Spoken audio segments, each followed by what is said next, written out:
لە ماوەی هەفتەیەکدا بۆ جاری دووەم پارتی وێکێتی لەسەر ئاستی باڵا کۆبوونەوە. دانوستانەکانیان بۆ کاراکردنەوەی پەرلەمان و پێگەێنانی کابینەی نوێ خێرا کردووە، ئەوەش لەژێر فشاری قورسی ئەمریکادا. لە کاتێکدا ڕاوێژکارێکی بارزانی یەکێتی بە هۆکاری دواکەوتنی پێگەێنانی کابینەکە تۆمەتبار دەکات. دوێنێ پارتی وێکێتی لەسەر ئاستی باڵا کۆبوونەوە. لە کاتێکدا سەرەتای ئەم هەفتەیە بارزانی لە پیرمام لەگەڵ باوەڵ تاڵەبانی کۆبووەوە. دەستپێکردنەوەی دانوستانەکان لەژێر فشاری قورسی ئەمریکادا بووە. واشنگتن هەوڵ دەدات دامەزراوەکانی ناوچەکە بنیاد بنێتەوە لە کاتێکدا قەیرانی شەرعیەت لە پەرەسەندندایە، ئەوەش بە پێی پێگەی ناشنال کۆنتێکست. یەکێتی پێداگری لەسەر هاوسەنگی دەکات بە تایبەتی لە پرسی ئەمنیدا.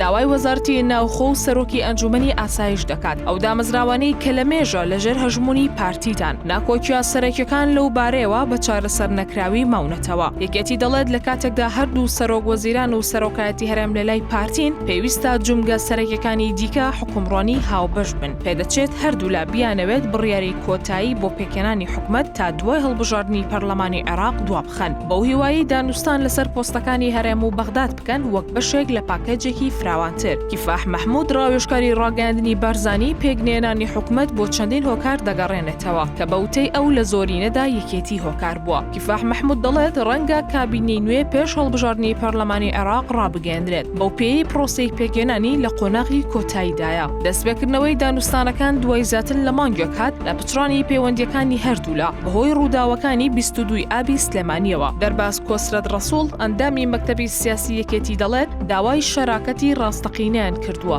نەک 50-50. پێویستە کۆمەڵێک پۆست بە هاوبەشی بەڕێوە ببرێت و لەگەڵ پارتی دوورنین لێکەوە. وتیشی بە گرنگی دەزانین پێش هەڵبژاردن کابینەیەکی بەهێز پێک بهێنرێت.